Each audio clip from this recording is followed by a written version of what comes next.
Hello students, welcome back to my channel. तो आज की वीडियो में हम पढ़ेंगे क्लास 8th साइंस का 7th chapter reaching the age of adolescence. तो ये सेकंड चैप्टर है हमारे सब्सक्राइबर के डिमांड का। उसके बाद जैसे रेगुलरली सीक्वेंसली हमारी वीडियोस आती थी वैसे ही आएंगी। तो स्टार्ट करते हैं चैप्टर को। तो बेसिकली इस चैप्टर में हम हम अपनी इस वाली एज की बात करने वाले हैं जो आपकी अभी चल रही है, लाइक जो टीनेज हमारी जो चलती है 13 to 18, लाइक वो 11 टू, तो उस एज के बारे में हम बात करेंगे इस चैप्टर में। एंड सिंपल ही है, ज़्यादा कॉम्प्लिकेटेड नहीं है। तो in the previous chapter you have learned how animals reproduce. It is only after growing up to a certain age that human beings and many other animals can reproduce. Why can human reproduce only after a certain age? तो यहाँ पे है कि previous chapter में जैसे हमने पढ़ा था चैप्टर नंबर 6 में रिप्रोडक्शन इन एनिमल्स में कि कि कैसे जो एनिमल्स रिप्रोड्यूस करते हैं। तो एक सर्टेन एज के बाद ही, मतलब एक सर्टेन एज पे हम लोग जब ग्रो हो जाते हैं तो उसके बाद ही ह्यूमन बींग्स रिप्रोड्यूस कर सकते हैं। तो आपने कभी क्या सोचा है कि ह्यूमंस क्यों ही एक सर्टेन एज के बाद रिप्रोड्यूस कर पाते हैं, है ना? तो इसमें है, in this chapter you will learn about changes that take place in the human body after which a person become capable for reproduction. In chapter 6 you have learned about human reproductive organs. Here we shall discuss the role that hormones play in bringing about changes that make a child growing into an adult. तो यहाँ पे है कि इस chapter में हम पढ़ेंगे जो चेंजेस हमारी बॉडीज़ में होते हैं, एक ह्यूमन बॉडी में होते हैं, है जिससे एक जो एक ह्यूमन बॉडी कैपेबल होती है रिप्रोड्यूस करने के लिए। तो उस सारे चेंजेस के बारे में हम पढ़ेंगे। और जैसे कि हमने चैप्टर 6 में पढ़ा था ह्यूमन रिप्रोडक्टिव ऑर्गन्स के बारे में, तो हम उन बातों को भी डिस्कस करेंगे कि क्या रोल होता है हॉर्मोन्स का जो जिससे एक जो चाइल्ड है वो एक अडल्ट बनता है। ठीक है, तो अब स्टार्ट करते हैं। Adolescence and puberty. Bhujo was celebrating his 12th birthday. After his friend left, Bhujo and Paheli began chatting with their parents. Paheli studied in an all-girls school. She started laughing. She remarked that many of Bhujo's school friends whom she met after a year had suddenly shot up in height. Some of them were looking very funny with a hairy line above their lips. Her mother explained that the boys had grown up. तो यहाँ पे है कि यहाँ पे like एक story type की है कि भूजो अपना 12th बर्थडे सेलिब्रेट कर रहा था। तो जब उसके फ्रेंड्स चले गए, मतलब उसने सेलिब्रेट कर लिया, उसके बाद वो चले गए, तो भूजो एंड पहेली अपने पेरेंट्स के साथ बातें करने लगे। तो पहेली एक ऑल गर्ल्स स्कूल में पढ़ी हुई थी, तो वो हंसने लगी कि उसने रिमार्क किया कि जो भूजो के सारे स्कूल फ्रेंड है जिससे वो आज मिली बहुत सालों बाद, वो वो बहुत शॉर्ट है हाइट में, और सम ऑफ देम उनमें से कुछ बहुत ज़्यादा फ़नी लग रहे थे क्योंकि उनके लिप्स के ऊपर हेयरी लाइंस आ गई थी। तो उनकी मदर ने उनको बताया कि जो बॉयज़ हैं वो ग्रोन अप, वो बड़े हो चुके हैं, बड़े होने की एज में आ चुके हैं। Growth begins from the day one is born, but upon crossing the age of 10 or 11 there is a sudden spurt in growth which becomes noticeable. The changes taking place in the body are part of growing up. तो यहाँ पे है कि जैसे कि हम सबको पता है कि हमारी ग्रोथ तभी से चालू हो जाती है जब से हम लोग बॉर्न होते हैं। ठीक है, क्योंकि हम ग्रो तो तब भी कर रहे होते हैं जब हम 4th एज में होते हैं, 5 एज में होते हैं, है ना? तब से हम लोग ग्रो कर रहे होते हैं। बट 10 और फिर 11 की एज क्रॉस करने के बाद एक सडन स्पर्ट आता है हमारी ग्रोथ में, एक बहुत बड़ा चेंज आता है हमारी ग्रोथ में जो नोटिसेबल होता है। लाइक अगर आप अभी तक देख रहे होंगे, आप जब बड़े बचपन से लेकर आज तक आपके लाइक हाइट में चेंज आया होगा, आपकी हेल्थ में चेंज आया होगा ज़्यादा से ज़्यादा, और मतलब फेस में थोड़ा बहुत ही चेंज आता है, ज़्यादा चेंज नहीं आता। जब आप छोटे होते हो 1 2 3 में, तभी आपका जो फेस होता है, तो उसके बाद जो आपका फेस होता है वही रहता है, ठीक है। तो क्या होता है कि अभी तक जो आपका ग्रोथ थी, आपके जो चेंजेस थे वो नॉर्मल थे, जो इतने नोटिसेबल नहीं होते हैं। बट जो आपके अब चेंजेस होते हैं आपकी बॉडी में या फिर जो होंगे, वो बहुत ज़्यादा नोटिसेबल होते हैं, ठीक है। वो क्योंकि आपकी वो बॉडी के अंदर नहीं होते, वो आपकी बॉडी के बाहर होते हैं, आपकी बॉडी पे होते हैं, है ना। तो जो ये चेंजेस होते हैं वो आपकी बॉडी का एक मतलब आपके बॉडी में एक पार्ट होता है, लाइक ग्रोइंग अप स्टेज का एक पार्ट होता है।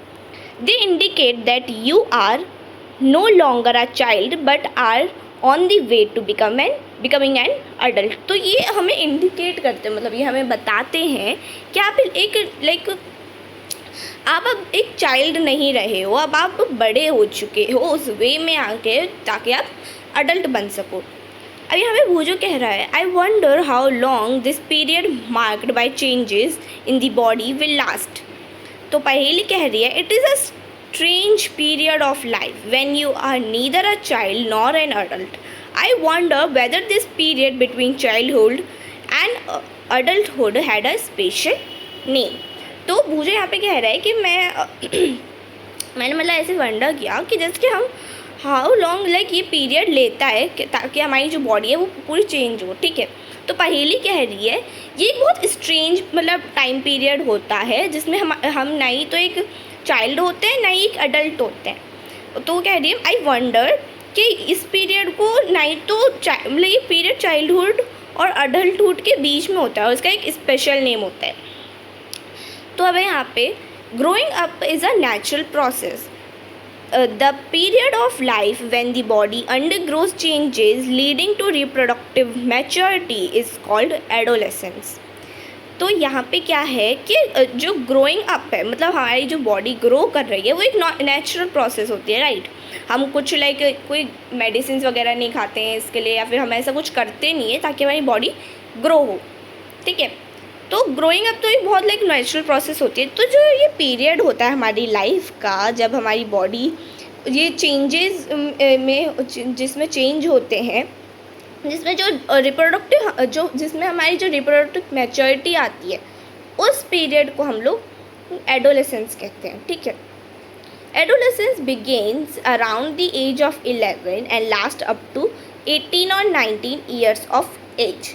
तो एडोलेसेंस स्टार्ट होती है हमारी एज लाइक 11 से, जब हम 11 या फिर 12 के हो जाते हैं।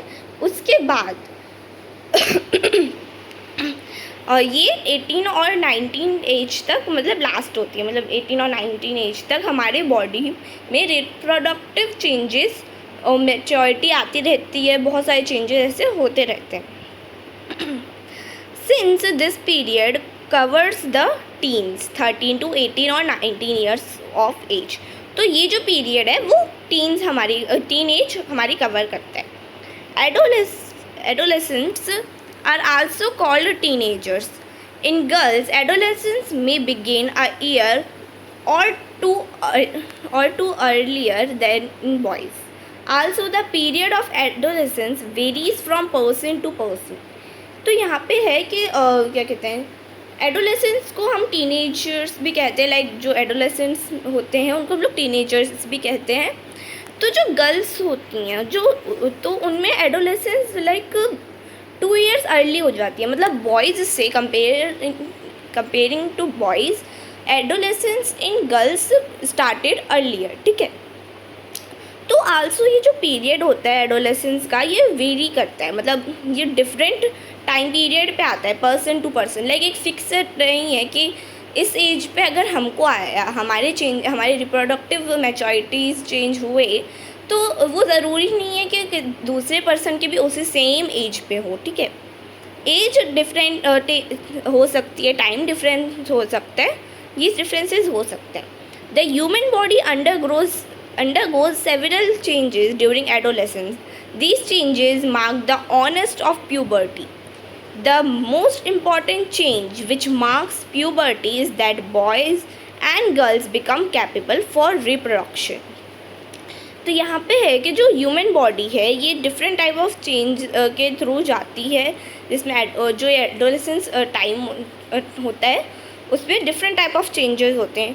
तो ये जो सारे चेंजेस होते हैं वो एक लाइक मार्क करते हैं हमारे ऑनेस्ट ऑफ प्यूबर्टी, हमारी जो प्यूबर्टी होती है उसको मार्क करते हैं। तो जो बहुत इम्पॉर्टेंट चेंज होता है जो एक बॉय और गर्ल में होता है वो होता है कैपेबल ऑफ रिप्रोडक्शन का चेंज बहुत ज़्यादा है, लाइक ये एक कॉमन भी होता है और एक इम्पॉर्टेंट भी होता है। Puberty ends when an adolescence reach reproductive maturity.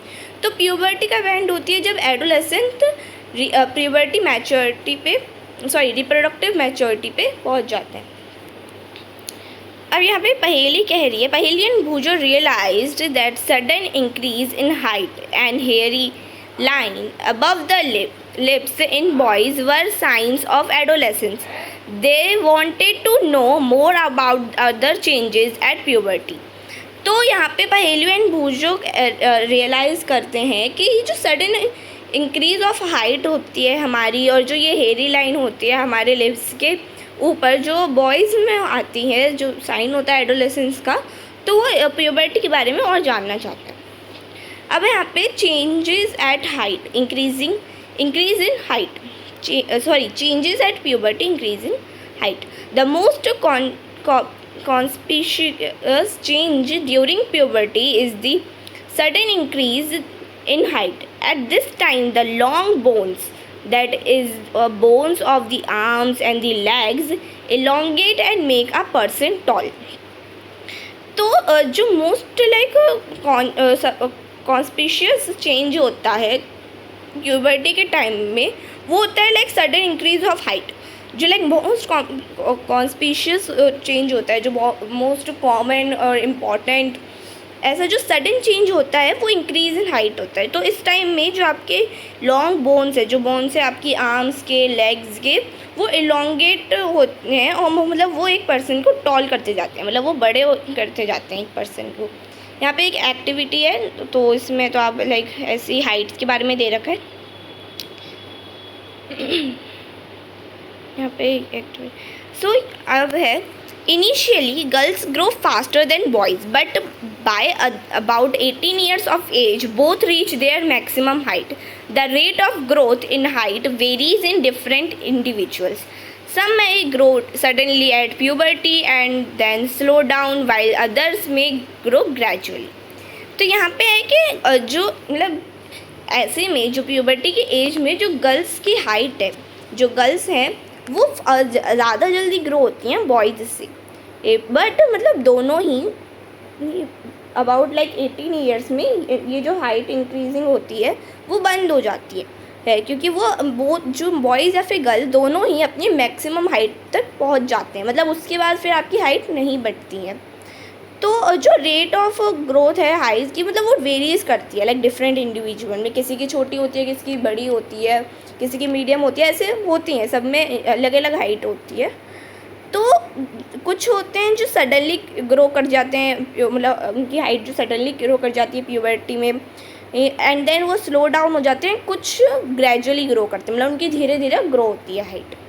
ठीक है, अब यहाँ पे पहेली कह रही है, I am worried though I have become taller my face looks much smaller compare to my body. तो यहाँ पे पहेली कह रही है कि मैं बहुत ज़्यादा मतलब डरी हुई हूँ क्योंकि जब मैं लाइक बड़ी होती जा रही हूँ, मैं टॉल होती जा रही हूँ, तो मेरी जो फेस है वो छोटा लगता जा रहा है मेरी बॉडी से।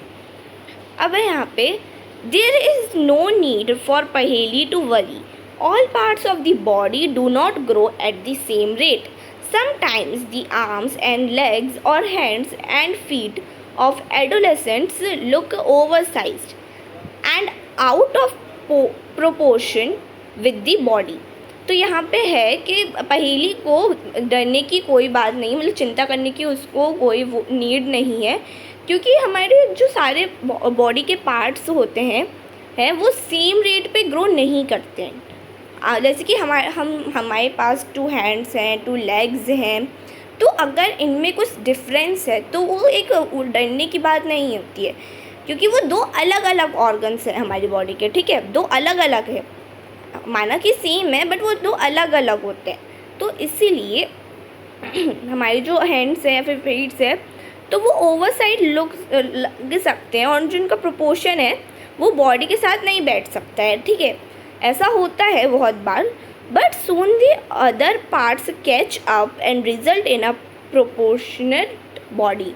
तो बट क्या होता है कि जब मतलब आपकी एज बढ़ती है तो मतलब कुछ ही समय में जो आपके सारे बॉडी पार्ट्स हैं वो कैचअप कर लेते हैं और फिर आपकी जो बॉडी है वो पूरी शेप्ड लगती है, ठीक है। You must have noticed that height of an individual is more or less similar to that of some family members. तो यहाँ पे है कि आपने नोटिस किया होगा कि जो आपके इंडिविजुअल्स की हाइट है वो मोर है या फिर मतलब वो ज़्यादा है या फिर कम है, similar to that of some family members. Like कुछ फैमिली मेम्बर्स के सिमिलर होती है, कुछ की लाइक किसी से बड़ी होती है, किसी से छोटी होती है, ये सब आपने नोटिस तो किया ही होगा, कॉमन चीज़ है ये। This is because height depends on the genes inherited from parents. It is, however, very important to eat the right kind of food during these growing years. This helps the bones, muscles, and other parts of the body get adequate nourishment for growth. तो यहाँ पे है कि ये इसलिए होता है क्योंकि जो हाइट है वो डिपेंड करती है हमारे जीन में, जो हमने अपने पेरेंट्स से लिया है, हमारे जीन्स पे डिपेंड करती है। तो मतलब ये बहुत इम्पॉर्टेंट होता है कि हम इस जो एज में हैं उसमें हम लोग राइट काइंड ऑफ फूड खाएं इस एज में, और क्योंकि ये हेल्प करता है हमारी बोन्स, मसल्स को और अदर पार्ट्स की हमारे अदर बॉडी पार्ट्स को कि वो एडिक्वेट हो, मतलब वो साथ में अच्छे से ग्रोथ हो, उनकी नरिशमेंट और ग्रोथ हो अच्छे से हो। You will find nutritional needs of adolescents discussed later in the lesson. तो हम आगे इस लेसन में न्यूट्रिशनल नीड के बारे में पढ़ेंगे जो एडोलेसेंस जो टीनेजर्स के लिए इम्पॉर्टेंट होती है। मैं एडोलेसेंस वर्ड यूज़ नहीं करूँगी क्योंकि वो टर्म थोड़ा सा वैसा है कॉम्प्लिकेटेड, तो आपको समझ नहीं आएगा। मैं टीनेज यूज़ करूँगी। अब यहाँ पे change in body shape. You have noticed that boys in your class have broader shoulders and wider chest than boy in junior classes. तो आपने नोटिस किया होगा कि जो आपकी क्लास में बॉयज़ हैं उनके बहुत ब्रॉड शोल्डर हैं, वाइडर चेस्ट हैं then boys in junior classes. मतलब जो छोटे क्लास के बॉयज़ हैं उनसे कंपेयर करें तो उनके बहुत लाइक ब्रॉड शोल्डर और वाइड चेस्ट होंगी। This is because they have entered the age of puberty when shoulders generally broaden as a result of growth. In girls, the region below the waist becomes wide. तो क्या होता है ये इसलिए होता है क्योंकि जब आप इस एज में एंटर करते हो तो जो आपकी प्यूबर्टी है वो जब आपके शोल्डर्स हैं वो जनरली ब्रॉड होने लगते हैं as a result of growth. मतलब आपकी ग्रोथ में जो आपके शोल्डर है वो ब्रॉड होने लगते हैं। गर्ल्स में जो आपका वेस्ट से नीचे वाला जो रीजन होता है वो जनरली ज़्यादा वाइड होता है। In boys the muscles of the body grow more prominently than in the girls, thus changes occurring in adolescents boys and girls are different. तो यहाँ पे है कि जो बॉयज़ में क्या होता है कि जो मसल्स हैं उनकी बॉडी की वो बहुत ज़्यादा प्रोमिनेंटली ग्रो करती हैं, मतलब वो ज़्यादा ग्रो करती हैं जैसे कि आपने बताया ना कि वाइडर चेस्ट, ब्रॉड शोल्डर वैसे ग्रो करती हैं मतलब देन इन दी गर्ल्स, मतलब गर्ल्स से ज़्यादा वैसे वो ग्रो करती हैं। तो ये मतलब कॉमन है कि जो ये चेंजेस होते हैं एडोलेसेंट एज में, टीनेज में, तो उसमें बॉयज़ एंड गर्ल्स की दोनों के अलग अलग वो होते हैं, डिफरेंट होते हैं उनके चेंजेस। अब यहाँ पे voice change. Did you notice that sometimes the voice of some of the boys in your class cracks at puberty? The voice box और the larynx begins to grow. Boys develop larger voice boxes. The growing voice box in boys can be seen as a producing part of the throat called Adam's apple. तो इस यहाँ पे क्या है कि आपने notice किया होगा कभी कभार कि आपने जो मतलब आपके क्लास के जो बॉयज़ हैं उनकी जो वॉइस है वो थोड़ी लाइक क्रैक होती है ना। तो प्यूबर्टी के एज में क्या होता है कि जो हमारा वॉइस बॉक्स होता है या फिर जो लिरिक्स होता है वो ग्रो करना चालू करता है, ठीक है। तो बॉयज़ जो होते हैं वो डेवलप करते हैं लाइक लार्जर वॉइस बॉक्सेस, तो उनके अंदर जो है लार्जर वॉइस बॉक्सेस डेवलप होते हैं। तो जो ग्रोइंग वॉइस बॉक्स होते हैं बॉयज़ में है वो हम देख सकते हैं द प्रोडक्टिंग पार्ट, मतलब वो हमारी जो थ्रोट है उसके प्रोडक्टिंग पार्ट में हम देख सकते हैं, जिसको हम लोग एडम्स एप्पल कहते हैं। ये जो होता है आपने देखा होगा बहुत सारे बॉयज़ में ये पार्ट आप देख सकते हैं बॉयज़ में, ये गर्ल्स में नहीं दिखता, ये एडम्स एप्पल जिसको हम लोग कहते हैं, पर ये बॉयज़ में दिखता है, तो आप इसको देख सकते हैं। In girls the larynx is hardly visible from the outside because of its small size. Generally, girls have a high-pitched voice, whereas boys have a deep voice. In adolescent boys, sometimes the muscles of the growing voice box go out of control and the voice becomes hoarse. This state may remain for a few days or weeks, after which the voice becomes normal. तो यहाँ पे है कि girls में जो larynx होता है वो लाइक बहुत हार्डली विजिबल होता है, क्योंकि वो आउटसाइड की तरफ बहुत हार्डली विजिबल होता है, क्योंकि वो स्मॉल होता है साइज़ में। क्योंकि देखो जनरली जो गर्ल्स की वॉइस होती है वो हाई पिचड होती है, मतलब हाई पिचड लाइक ऐसे पतली आवाज़ कह लो तुम, पतली आवाज़ होती है। तो बॉयज़ में और वॉइस की डीप वॉइस होती है, लाइक थोड़ी ऐसे होती है ना कि हाँ इंसान थोड़ा डर जाए, वैसे वाली थोड़ी वॉइस होती है। तो जो एडोलेसेंट बॉयज़ होते हैं तो कभी कभार उनके जो मसल्स है वो जो ग्रोइंग बॉक्स है वॉइस बॉक्स है वो आउट ऑफ कंट्रोल चले जाता है, मतलब वो कुछ ज़्यादा ही आउट ऑफ कंट्रोल चले जाता है, तो उनकी जो वॉइस है वो हॉर्स बन जाती है, मतलब बहुत ऐसे डरावनी सी बन जाती है।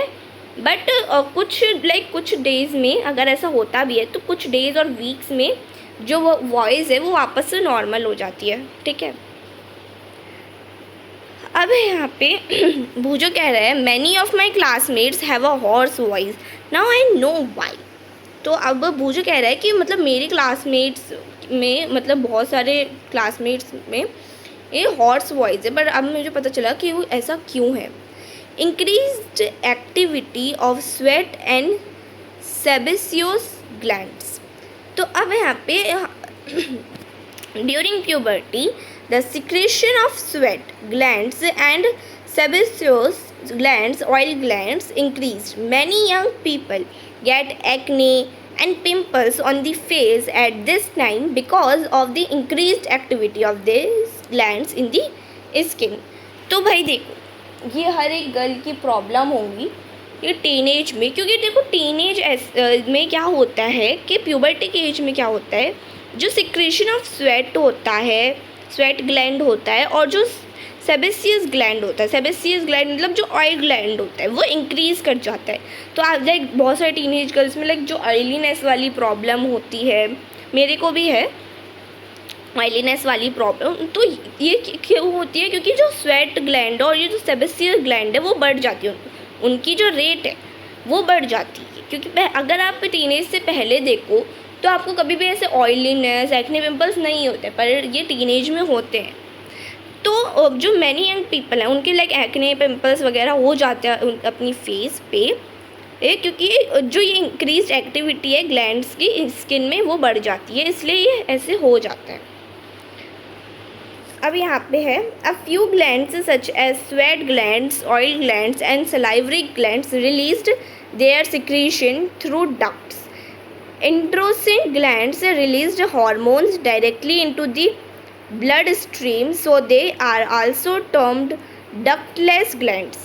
तो यहाँ पे है कि जो कुछ ग्लैंड्स होते हैं like sweat glands, oil glands और सलाइवरी ग्लैंड्स, तो ये रिलीज़ करते हैं देयर सिक्रेशन थ्रू डक्ट्स, मतलब वो डक्ट्स के थ्रू अपने सिक्रेशन को रिलीज़ करते हैं। तो जो एंडोर्फिन ग्लैंड होते हैं जो रिलीज़ करते हैं hormones directly into body stream. तो जो एंडोर्फिन ग्लैंड होता है वो अपने हार्मोन्स डायरेक्टली बॉडी स्ट्रीम में रिलीज़ करता है। तो इसी वजह से ये टर्म ये डक्टलेस ग्लैंड में टर्म होता है। अब है यहाँ पे development of sex organs. Look up figure 6.1 and 6.3 of the previous lesson, which show sex organs of humans. At puberty, male sex organs like the testes and penis develops completely. The test also begins to produce sperms in girls. The ovaries enlarge and eggs begin to mature. Also, ovaries start releasing mature eggs. तो यहाँ पे मतलब दे रखा है figure 6.1 and 6.3 में देख रखे हैं। मतलब मैंने आपको जो पिछला चैप्टर पढ़ाया था रिप्रोडक्शन इन एनिमल्स में, तो उसमें हमको male reproductive organ and female reproductive organ की डायग्राम्स दे रखे थे, ठीक है। तो प्रीवियस लेसन में हमने जो सेक्स ऑर्गन्स होते हैं ह्यूमंस में वो हमने देखा था और उनके बारे में पढ़ा था। तो प्यूबर्टी के एज में जो मेल सेक्स ऑर्गन्स होते हैं लाइक जो टेस्ट पेनिस होते हैं वो डेवलप हो जाते हैं लाइक कम्प्लीटली। तो कम्प्लीटली वो डेवलप हो जाते हैं इस एज में। तो जो टेस्ट होते हैं वो भी लाइक स्पर्म प्रोड्यूस करना चालू कर देते हैं और गर्ल्स में जो ओवरीज होती है वो बड़े होना चालू कर देते हैं, जो एग्स हैं वो मैच्योर होना चालू कर देते हैं। तो आल्सो जो ओवरीज होती है वो रिलीज़ करती है मैच्योर एग्स, तो वो स्टार्ट कर देती है मैच्योर एग्स को रिलीज़ करना। अब है यहाँ पे reaching mental intellectual and emotional maturity. तो ये हम सब की मतलब हम सब टीनेजर की बहुत लाइक क्या कहते हैं बहुत मतलब ऐसे कॉमन चीज़ है, क्योंकि हम ऐसे एज पे पहुंच जाते हैं। तो ये इमोशनली मैच्योरिटी जो होती है वो वाली ये वाला पार्ट थोड़ा सा इम्पॉर्टेंट है हम सब के लिए। Adolescence is also a period of change in a person's way of thinking. Adolescents are more independent than before and are also self-conscious. Intellectual development takes place and they tend to spend considerable time thinking. In fact, it is often the time in one's life when the brain has the greatest capacity for learning. तो यहाँ पे है कि adolescent जो हमारा time period होता है वो एक बहुत बड़ा चेंज होता है एक पर्सन की वे ऑफ थिंकिंग में, क्योंकि हम जो अब टीनेज में आ जाते हैं तो हमारी जो सोचने का तरीका है वो पूरा बदल जाता है, ठीक है। वो एक मैच्योरिटी की तरफ थोड़ा बढ़ जाता है, हम लोग थोड़ा बड़ों जैसे सोचने लगते हैं और वैसे हम लोग सोचने लगते हैं, ठीक है। तो जो एडोलेसेंट्स होते हैं वो लाइक बहुत मोर इंडिपेंडेंट हो जाते हैं, जैसे वो पहले थे। लाइक पहले क्या होता है, आप बच्चे होते हो तो आप लाइक मैं इंडिपेंडेंट नहीं होते, आप जब सारी चीज़ें अपने मम्मी पापा से कहते हो, उनसे मतलब है कि उनकी राय चाहिए, वैसी वाली चीज़ें होती है। पर इस एज में हम लोग मोर इंडिपेंडेंट बन जाते हैं, सेल्फ कॉन्शियस बन जाते हैं। तो जो इंटेलेक्चुअल डेवलपमेंट होता है वो टेक प्लेस करता है वो क्योंकि वो स्पेंड कंसिडरेबल होता है। हम अपना ज़्यादा से ज़्यादा टाइम थिंकिंग में निकाल देते हैं, हम बहुत सारी चीज़ें सोचते हैं और in fact it is often like ये एक ऐसा टाइम भी होता है हमारी लाइफ में जिसमें जो ब्रेन है उसमें ग्रेटेस्ट कैपेसिटी होती है लर्निंग के लिए, ठीक है। इस टाइम में ग्रेटेस्ट कैपेसिटी होती है हमारी ब्रेन को लर्निंग के लिए। Sometimes, however, an adolescent may feel insecure while trying to adjust to the changes in the body and mind. But as adolescent learners, you should know that there is no reason to feel insecure. These changes are a natural part of growing up. तो यहाँ पे है कि कभी कभार जो adolescent होते हैं, जो टीनेजर्स होते हैं, वो बहुत इनसिक्योर करते हैं ये सारी चीज़ एडजस्ट करने में, जब हमारी जो बॉडी है वो चेंज कर रही होती है, क्योंकि हमारे साथ बहुत सारे चेंजेस होते हैं तो हमारी जो बॉडी है वो बहुत इनसिक्योर फील करती है। बट एज अ लर्नर आपको कभी भी मतलब इनसिक्योर फील नहीं करना है, क्योंकि ये कोई रीज़न ही नहीं है इनसिक्योर फील करने का। ये जो सारी चीज़ें होती है वो नेचुरल पार्ट होती है हमारी ग्रोइंग अप एज की, मतलब ये सारी बहुत नेचुरल होती है, ये होना इम्पॉर्टेंट भी होती है। अगर ये नहीं होंगी तो हमारी जो बॉडी है वो ग्रो नहीं कर पाती है, तो आपको कभी भी इनसिक्योर फील नहीं करना है। अब यहाँ पे secondary sexual characters. You have learnt in chapter 6 that testes and ovaries are the reproductive organs. They produce the gametes, that is sperms and ova. In girls, breasts begin to develop at puberty, and boys begin to grow facial hair, that is mustache and beard. As these features help to distinguish the male from the female, they are called secondary sexual characters.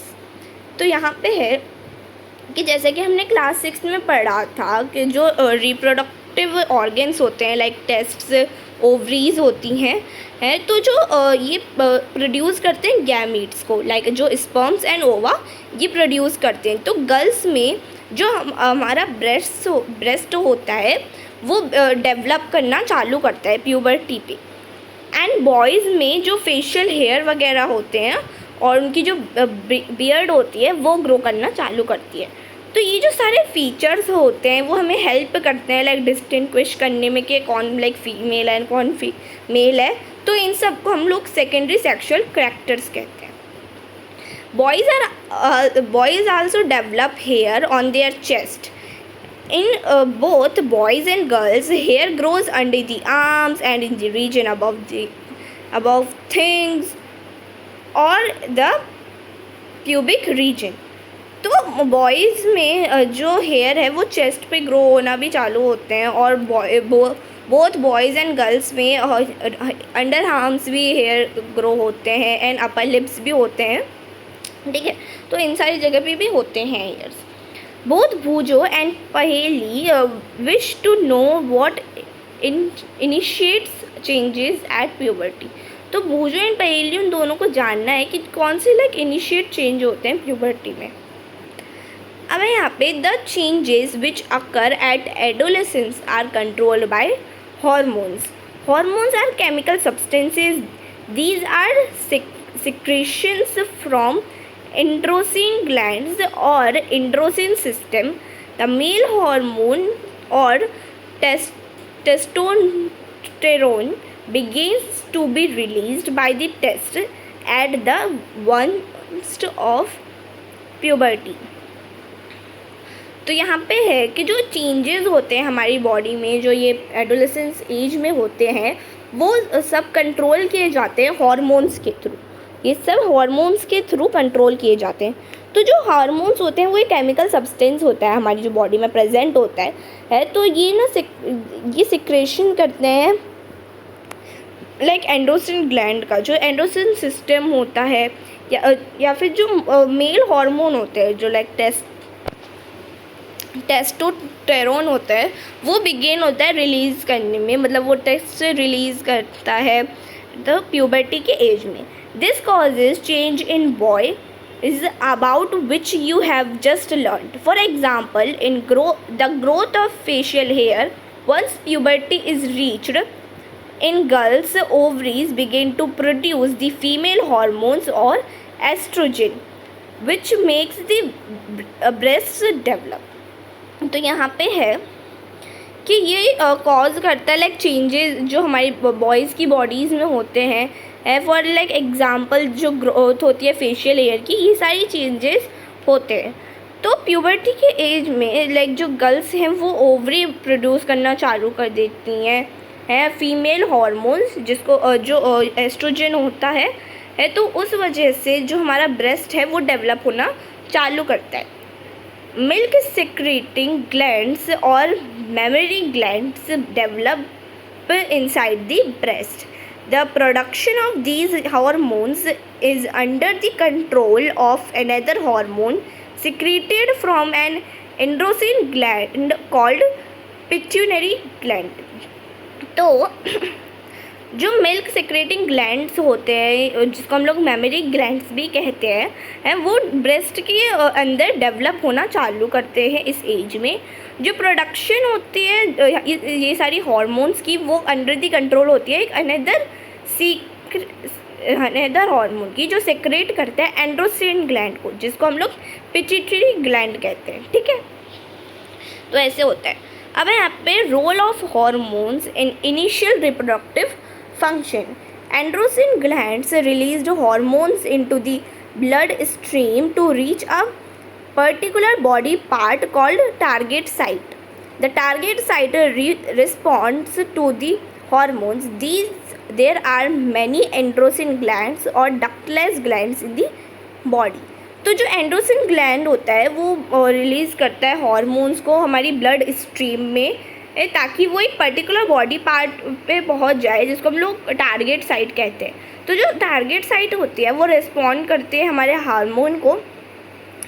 तो जो many एंड्रोसिन glands होते हैं और जो ductless gland होते हैं हमारी body में, लाइक बहुत सारे होते हैं ऐसे। The testes and ovaries secrete sex hormones. You have just learned that these hormones are responsible for the male and female secondary sexual characters. Further, the sex hormones are under the control of hormones from the pituitary gland. The pituitary secretes many hormones, one of which makes ova mature in the ovaries and sperms from in the testes. तो यहाँ पे जो test और जो ovaries होती है वो sex hormones secret करते हैं। तो अभी जैसे हमने पढ़ा कि जो हॉर्मोन्स होते हैं वो रिस्पॉन्सिबल होते हैं मेल और फीमेल सेकेंडरी सेक्सुअल कैरेक्टर्स के लिए। तो जो फर्दर सेक्स हॉर्मोन्स होते हैं वो अंडर द कंट्रोल होते हैं हॉर्मोन्स के, लाइक पिट्यूटरी ग्लैंड में से जो हॉर्मोन्स निकलते हैं उनके अंडर कंट्रोल में होते हैं। तो जो पिट्यूटरी है वो सेक्रेट करता है बहुत सारे हॉर्मोन्स, तो जिसमें से वन ऑफ विच, तो इसमें से जो एक है वो ओवा को मैच्योर करते हैं, ओवरीज जिसमें से आते हैं, और लाइक स्पर्म्स को जिसमें से टेस्ट आते हैं। अब यहाँ पे ऐसे टेबल दे रखी है। Hormones from pituitary stimulate testes and ovaries to release testosterone and estrogen. तो हार्मोन्स निकलते हैं पिट्यूटरी में जो सिम्युलेट करते हैं टेस्ट एंड ओवरी को, वो ताकि उनमें जो रिलीज़ करे टेस्ट्रोन जो मेल्स में होता है एंड एस्ट्रोजन जो फीमेल्स में होता है, released in the body stream and reach parts of the body target site. तो ये रिलीज़ होता है हमारी ब्लड स्ट्रीम में और ये रीच करता है उस टारगेट साइट में, मतलब एक बॉडी पार्ट होता है जिसको हम लोग टारगेट साइट कहते हैं। Stimulate changes in the body at onset of puberty. तो जो स्टिमुलेट चेंजेस होते हैं वो हमारी प्यूबर्टी के एज में होती है बॉडी में। Paheli and Bujo have now understood the puberty marks the beginning of the reproductive period when one becomes capable of reproduction, but they want to know if reproductive life once begin continues or it ends sometime. तो यहाँ पे है कि पहेली and बूजो अब समझ चुके हैं जो प्यूबर्टी है वो क्यों मार्क करती है, एंड जो ये बिगिनिंग ऑफ रिप्रोडक्टिव और पीरियड होता है वो कैसे हम बिगिन कैपेबल होता है रिप्रोडक्शन के लिए। बट अब वो जानना चाहते हैं कि जो ये रिप्रोडक्टिव लाइफ होती है वो एक बार स्टार्ट हो जाती है तो ये कंटिन्यू चलती रहती है या फिर ये कभी ना कभी एंड होती है। अब यहाँ पे reproductive phase of life in humans. Adolescents became capable of reproduction when their testes and ovaries begin to produce gametes. The capacity for maturation and production of gametes lasts for a much longer time in males than in females. तो यहाँ पे है कि जो adolescents होते हैं वो capable हो जाते हैं रिप्रोडक्शन के लिए जब उनके जो टेस्ट और ओवरीज है वो गैमीट्स प्रोड्यूस करना चालू कर देते हैं। तो ये जो कैपेसिटी होती है लाइक मैच्योरेशन की एंड प्रोडक्शन की ऑफ गैमीट्स, ये लास्ट होती है लाइक मच लॉन्गर, ये ज़्यादा टाइम तक मेल्स में होती है than in females. Like females में ये थोड़ा कम टाइम तक होती है, बट मेल्स में उस कंपेयर टू दिस ज़्यादा होती है। In females, the reproductive phase of life begins at puberty, like 10 to 12 years of age, and generally lasts till the age of approximately 45 to 50 years. The ova begin to mature with the onset of puberty. One ovum matures and is released by one of the ovaries during the once in about 28 to 30 days. तो यहाँ पे है कि females में जो reproductive face होता है, जो लाइफ होती है वो वो बिगेन होती है प्यूबर्टी में लाइक 10 to 12 ईयर्स में, और जनरली लास्ट होती है the age of approximately 45 to 50 years में। तो जो ओवा है वो मैच्योर करना चालू करता है लाइक एक बार जो प्यूबर्टी में, तो एक बार जब ओवम लाइक मैच्योर हो जाता है तो वो रिलीज़ करते हैं ovaries once in about 28 to 30 days. तो 28 to 30 डेज़ में वो ओवरीज प्रोड्यूस करते हैं, रिलीज़ करते हैं। During this period the wall of the uterus became thick so as to receive the egg in case it is fertilized and begins to develop. This results in pregnancy. If fertilization does not occur, the released egg and the thickened lining of the uterus along with its blood vessels are shed off. This causes bleeding in women, which is called menstruation.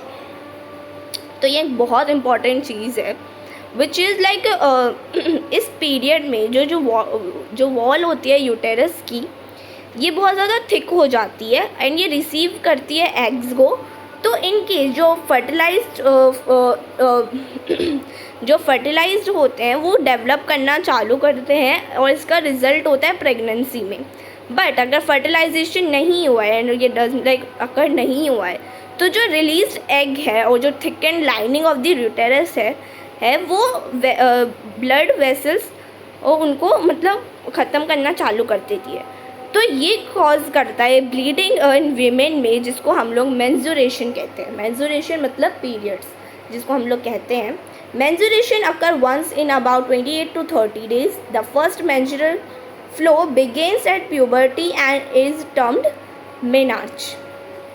तो जो menstruation होता है वो once like 28 to 30 days में आते हैं and natural flow जो है जब वो स्टार्ट होता है वो प्यूबर्टी के एज में स्टार्ट होता है। तो उसको वो हम जब वो स्टार्ट होते हैं तब हम मेनार्च कहते हैं उसको। At 45 to 50 years of age the menstrual cycle stops. Stoppage of menstruation is termed menopause. तो जब 45 to 50 ईयर्स ऑफ एज में जो मेंस्ट्रुअल साइकिल होती है वो स्टॉप हो जाती है, तो जो स्टॉपेज ऑफ मेंस्ट्रुएशन होता है वो मेनोपॉज में टर्म होता है। मतलब जब स्टॉप हो जाते हैं हमारे पीरियड्स तो उस फेज को हम लोग मेनोपॉज कहते हैं।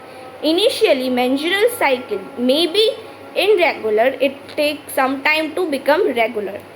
तो इनिशियली जो मेंस्ट्रुअल साइकिल होती है वो कभी कभार लाइक इनरेगुलर होती है क्योंकि ये कुछ टाइम लेती है रेगुलर होने में। अब यहाँ पे पहेली कह रही है, Paheli says that the reproductive life of a women last from menarche to menopause. Is she right? तो हाँ ये राइट है, क्योंकि वो कह रही है कि जो रिप्रोडक्टिव लाइफ होती है वीमेन में है वो लास्ट होती है लाइक वो मेनार्च से स्टार्ट होती है एंड मेनोपॉज पे लास्ट होती है।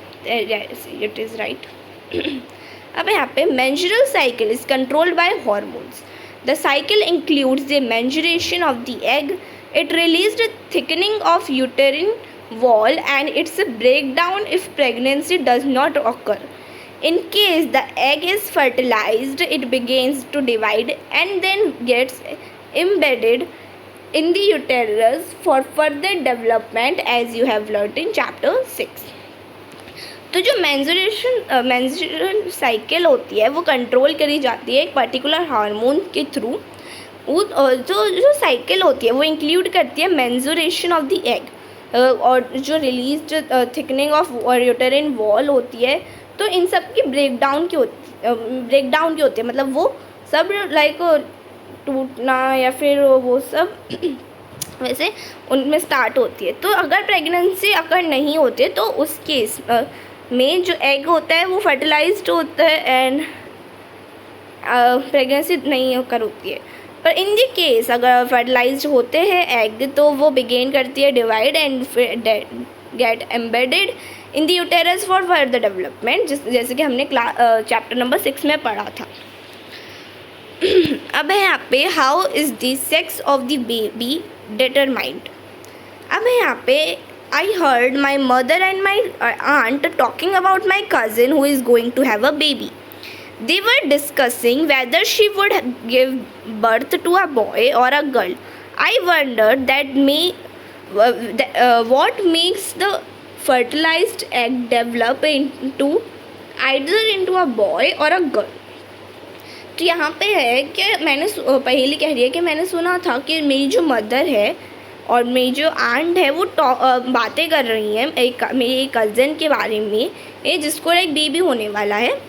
तो वो डिस्कस कर रही है कि वो एक गर्ल को बर्थ देगी या फिर एक बॉय को बर्थ देगी। तो आई वंडर कि मतलब कैसे जो फर्टिलाइज्ड होते हैं एग डेवलप करते हैं एक बॉय में और एक गर्ल में। अब यहाँ पे बॉय और girl inside the fertilized egg or zygote is the instruction for determining the sex of the baby.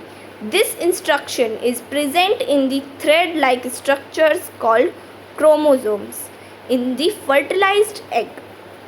तो यहाँ पे है कि fertilized egg में या फिर zygote के अंदर एक instructions होते हैं जो determine करते हैं इस बेबी के सेक्स को। तो जो इंस्ट्रक्शन है वो प्रेजेंट होते हैं एक थ्रेड लाइक स्ट्रक्चर में जिसको हम लोग क्रोमोसोम्स कहते हैं फर्टिलाइज्ड एग में। तो जो chromosomes are present inside the nuclei of every cell. All human beings have 23 pairs of chromosomes in the nuclei of their cells. Two chromosomes out of these are the sex chromosomes named X and Y. A female has 2 X chromosomes while a man has 1 X and 1 Y chromosome. The gametes have only one set of chromosomes. The unfertilized egg always has 1 X chromosome. तो यहाँ पे है कि जो chromosomes होते हैं वो हमारे उनके अंदर न्यूक्ली प्रेजेंट होती है। Like each pair of chromosome has a nuclei.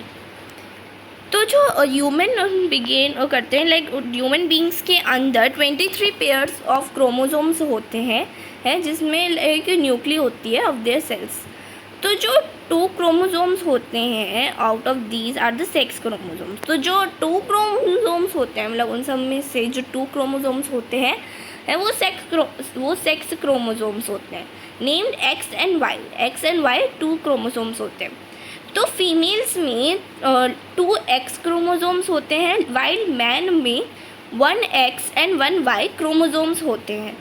तो जो गैमीट्स होते हैं उनमें ओनली 1 सेट ऑफ क्रोमोसोम ही होता है, वेदर इट इज़ XX और XY, मतलब मेल या फिर फीमेल टाइप के 1 ही क्रोमोसोम होते हैं। तो जो अनफर्टिलाइज्ड एग होते हैं उसमें हमेशा एक एक्स क्रोमोसोम होता है। But sperms are of 2 kinds. One kind has an X chromosome and other kind has a Y chromosome. पर यहाँ पे है कि बट जो स्पर्म्स होते हैं उसमें 2 काइंड्स ऑफ होते हैं। लाइक एक होता है एक्स क्रोमोसोम एंड एक होता है वाई क्रोमोसोम। तो see figure 7.4 when a sperm containing X chromosome fertilized, the egg, the zygote would have 2 X chromosome and develop into a female child. If the sperm contributes a Y chromosome to the egg at fertilization, the zygote would develop into a male child. तो पहले यहाँ पे तो आप वो देख सकते हैं कि यहाँ पे तो ये स्पर्म्स हैं, ठीक है।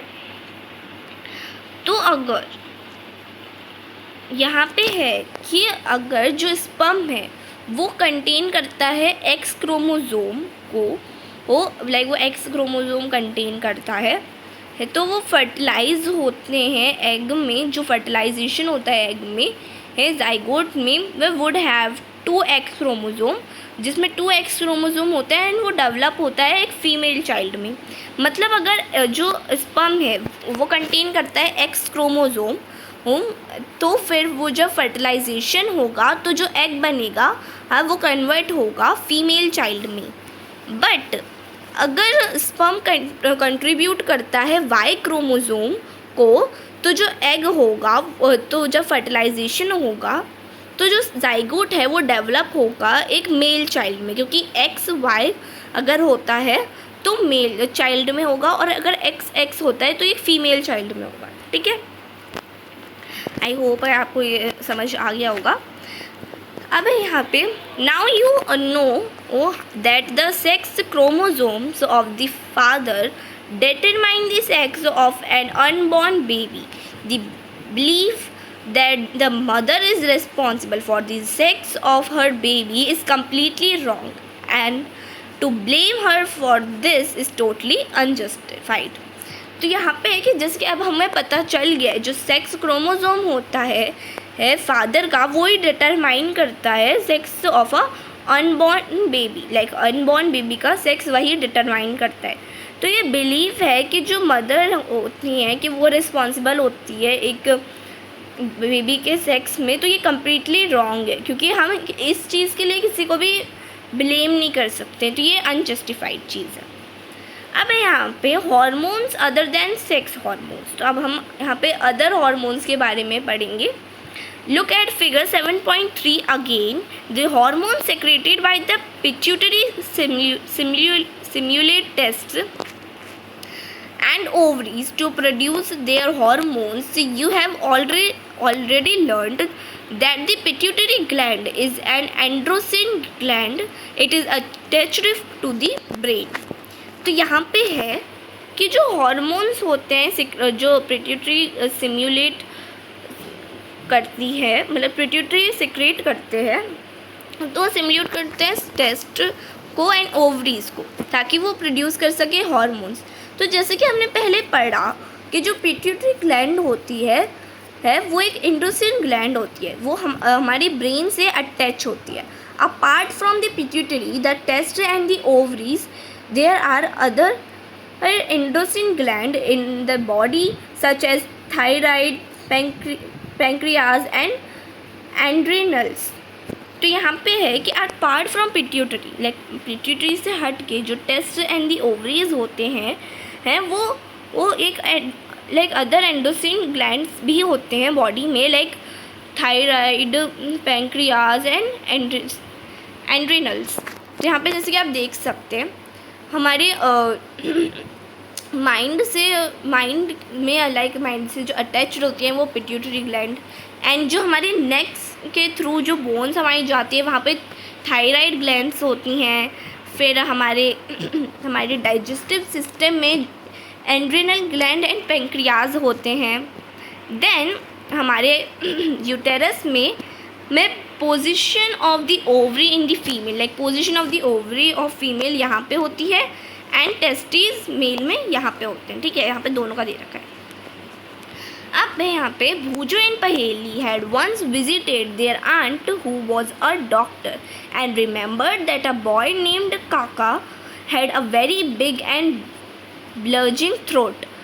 Their aunt had told them that Kaka was suffering from goiter, a disease of the thyroid gland. Kaka's thyroid gland was not producing the hormone thyroxine. तो यहाँ पे है कि एक बार भूजो एंड पहेली ये अपने आंट के पास गए थे, कि जो डॉक्टर हैं, एंड वो उनको याद है कि वहाँ पे एक बॉय था जिसका नाम काका था, एंड उसके उसका एक बहुत बड़ा बिग एंड बल्जिंग मतलब बहुत बड़ा थ्रोट था। तो उनकी जो आंट है उन्होंने उनको बताया था कि जो काका है वो सफ़र कर रहा है गॉइटर से। तो वो गॉइटर एक डिज़ीज़ होती है, एक थायराइड ग्लैंड की एक डिज़ीज़ होती है, तो जिसमें जो काका है वो थायराइड ग्लैंड में, तो उसका जो थायराइड ग्लैंड है वो प्रोड्यूस नहीं कर रहा है हार्मोन, थायरॉक्सिन प्रोड्यूस करता है थायराइड ग्लैंड, तो वो प्रोड्यूस नहीं कर रहा है, तो वो उस डिज़ीज़ से सफ़र हो रहा है जिसका नाम गॉइटर है। Their aunt also told them that their uncle was suffering from diabetes because his pancreas was not producing the hormone insulin in sufficient quantities. Bhujo and Paheli then asked their aunt about the adrenal glands, which are also shown in the chart hung on the wall of her clinic. The aunt told them that the adrenal glands secrete hormones which maintain the correct salt balance in the blood. Adrenals also produce the hormones adrenaline. तो यहाँ पे है कि उनकी जो aunt है उन्होंने उनको बताया था कि उनके जो अंकल है वो सफ़र कर रहे हैं डायबिटीज़ से, बिकॉज जो उनके पैंक्रियाज है वो इंसुलिन प्रोड्यूस नहीं करते, मतलब इंसुलिन हार्मोन प्रोड्यूस नहीं कर रहे हैं सफिशिएंट क्वांटिटीज़ में, इसलिए उनके जो अंकल है वो डायबिटीज़ से सफ़र कर रहे हैं। तो भूजो एंड पहेली ने फिर उनसे पूछा कि अबाउट एड्रेनल ग्लैंड के बारे में उन्होंने उनसे पूछा। तो यहाँ पे जैसे बताया गया है कि जो चार्ट है वो जो उनकी क्लीनिंग में, तो उनकी जो आंट है उनको बताती है कि जो एड्रेनल ग्लैंड होता है वो सिक्रेट करता है हार्मोन जो मेंटेन करता है हमारी बॉडी में correct salt in the blood, मतलब हमारी जो ब्लड है उसमें करेक्ट सॉल्ट, मतलब जो सॉल्ट का बैलेंस है वो हमेशा रहना चाहिए, वो मेंटेन करता है। तो एड्रेनल प्रोड्यूस करता है hormone adrenaline. It helps the body to adjust the stress when one is very angry, embarrassed or worried. तो ये हेल्प करता है हमारी बॉडी को एडजस्ट करने में स्ट्रेस जब कोई एंग्री होता है, एम्बेरस्ड होता है और वरीड होता है। Thyroid and adrenals secrete their hormones when they receive orders from the pituitary through its hormones. Pituitary also secretes growth hormone which is necessary for the normal growth of a person.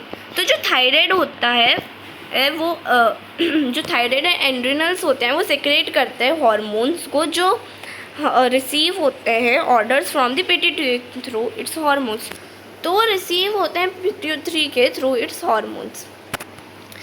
तो जो pituitary होती है वो secret करते हैं growth hormones को भी, hormone जो नेसेसरी होता है एक नॉर्मल ग्रोथ, एक पर्सन की नॉर्मल ग्रोथ के लिए। अब मैं यहाँ पे पूछो कह रहा है are the hormones in other animals also have they any role to play in reproduction.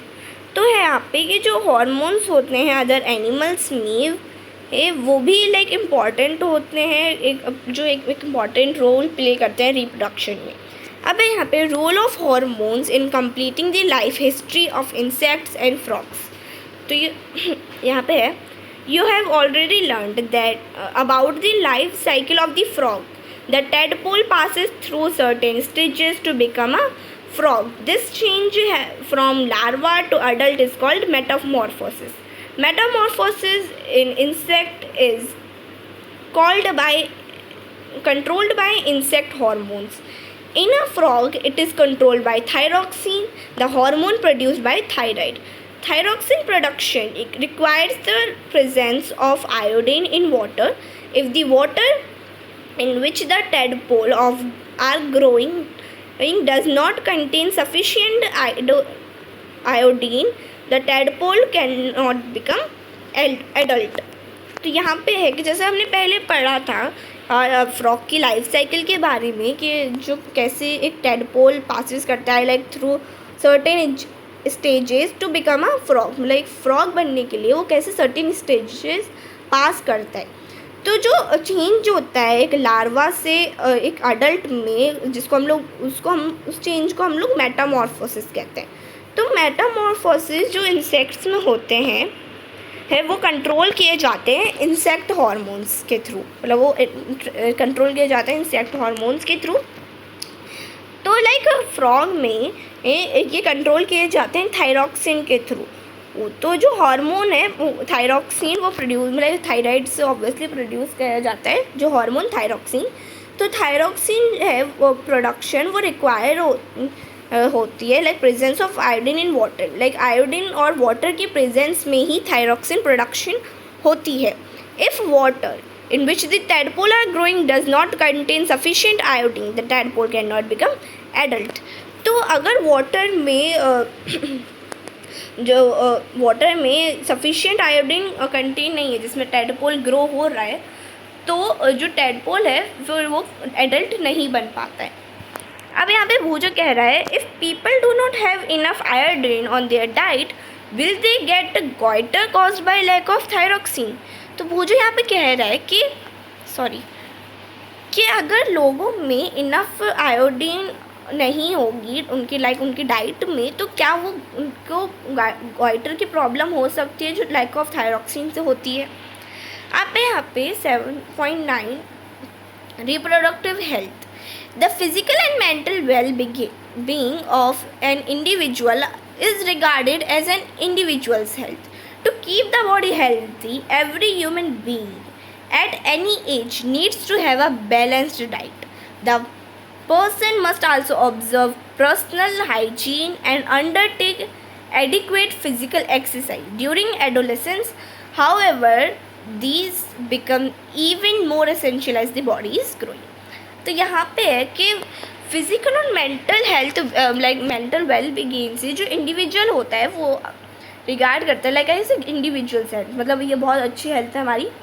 तो हमारी बॉडी को हेल्दी रखने के लिए लाइक हर एक ह्यूमन बीइंग को किसी भी एज में ये एक बैलेंस्ड डाइट खाना इम्पॉर्टेंट होती है।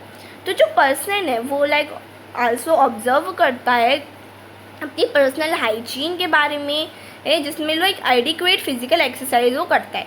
तो एडोलेसेंस में ये सारी चीज़ें बहुत ज़्यादा इम्पॉर्टेंट होती हैं। ज़्यादा इम्पॉर्टेंट इसलिए होती हैं क्योंकि हमारी जो बॉडी है वो ग्रो कर रही होती है, ठीक है। इसलिए एक्सरसाइज और एक बैलेंस्ड डाइट वगैरह बहुत ज़्यादा ज़रूरी होती है।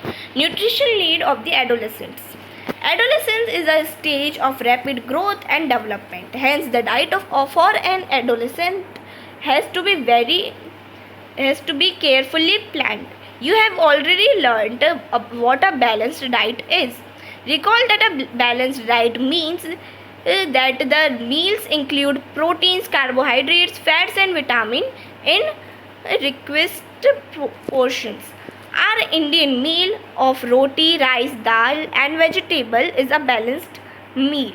Milk is a balanced food in itself. Fruits also provide nourishment for infants. Mother's milk provides all nourishment that they need.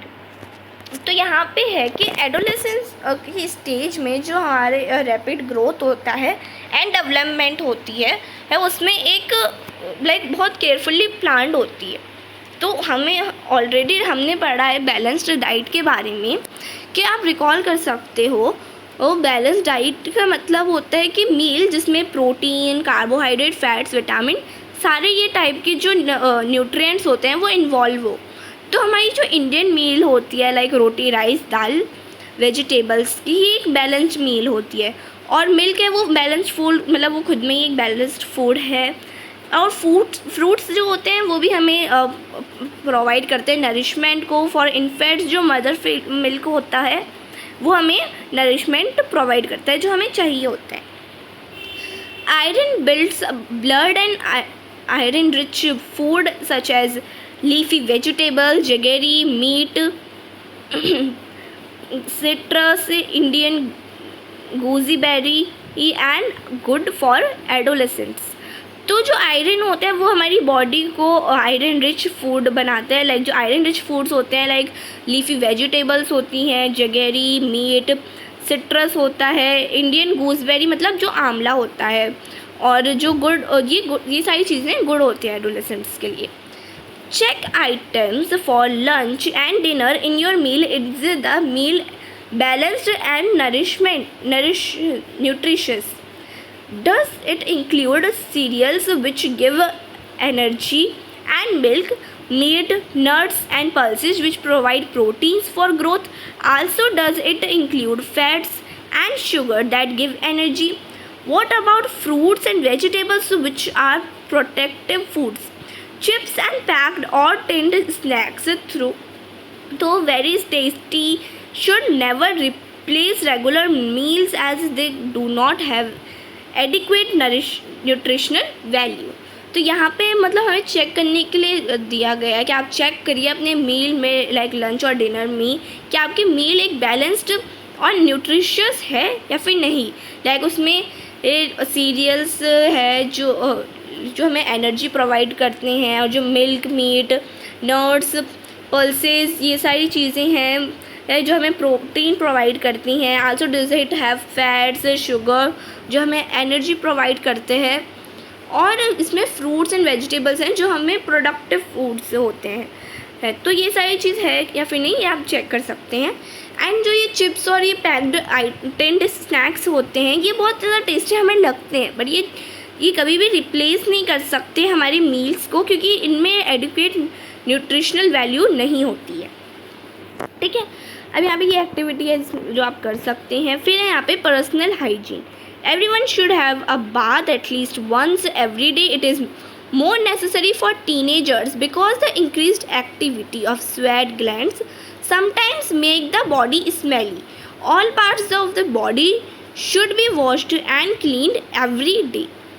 If cleanliness is not maintained, there are chances of catching bacterial infection.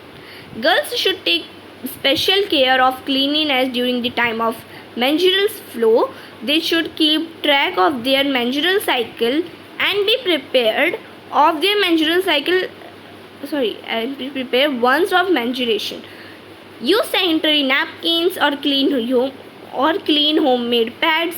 Change pads after every 4 and 5 hours as per the requirement. तो यहाँ पे है तो हर किसी को मतलब दिन में एक बार बात लेना ज़रूरी होता है। लाइक ये बहुत ज़्यादा नेसेसरी होता है टीनेजर्स में भी, क्योंकि ये जो इंक्रीज्ड एक्टिविटी होती है हमारी स्वेट ग्लैंड्स की, वो समटाइम्स हमारी बॉडी को बहुत ज़्यादा स्मेली कर देती है। और अभी तो समर्स भी चल रही है, तो आपको रोज़ाना एक बार बात लेना तो ज़रूरी ही है। तो अगर क्लीनिनेस मेंटेन नहीं करी जाएगी तो वो चांसेस है ताकि जिससे हमें बैक्टीरियल इन्फेक्शन हो सकते हैं। तो आप दिन में एक बार ज़रूर नहाइए। एंड गर्ल्स को लाइक स्पेशल केयर लेनी चाहिए क्लीनिनेस की ड्यूरिंग देयर मेंस्ट्रुएशनल साइकिल। मतलब मेंस्ट्रुएशनल साइकिल में, मेंस्ट्रुएशनल फ्लो में ज़्यादा स्पेशल केयर लेनी चाहिए क्लीनिनेस की, क्योंकि और उनके जो ट्रैक है of the menstrual cycle be prepared once to has menstruation. Like वो प्रिपेयर हो पहले से ही मेंस्ट्रुएशन के लिए। सैनिटरी नैपकिन्स और क्लीन होममेड पैड्स यूज़ करें और चेंज करें अपने पैड्स को every 4 to 5 hours as per the requirement. तो एवरी 4 to 5 hours में अपने पैड्स को ज़रूर चेंज करें। अब यहाँ पे physical exercise. Walking and playing in fresh air keeps the body fit and healthy. All young boys and girls should take walks, exercise and play outdoor games. तो यहाँ पे है कि वॉकिंग एंड प्लेइंग होता है फ्रेश एयर में, वो हमारी बॉडी को फिट एंड हेल्दी रखता है।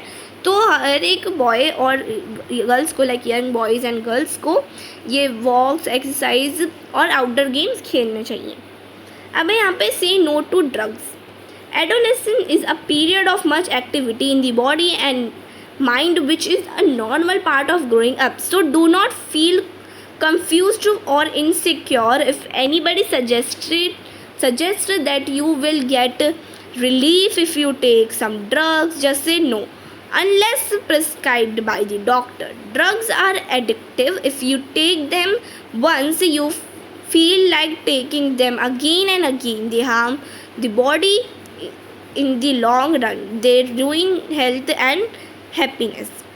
तो यहाँ पे है जो एडोलेसेंट पीरियड होता है वो लाइक ऐसी खुराफाती चीज़ों का बॉडी एंड माइंड में ये बहुत ज़्यादा पैदा करता है। तो एक नॉर्मल पार्ट होता है हमारी ग्रोइंग अप का, बट कभी लाइक आप ऐसे कंफ्यूज और इनसिक्योर फील करो और अगर आपको कोई ऐसे कहे कि सजेस्ट करे कि आप ये ड्रग लो तो ताकि आपको रिलीफ मिल सके, तो जस्ट से नो, आपको नो कहना है उन सारी चीज़ों के लिए, अनलेस अगर ये प्रेस्क्राइब करे बाय डॉक्टर्स, मतलब डॉक्टर से कही हुई अगर वो चीज़ नहीं है तो आप उसको नो ही कहेंगे।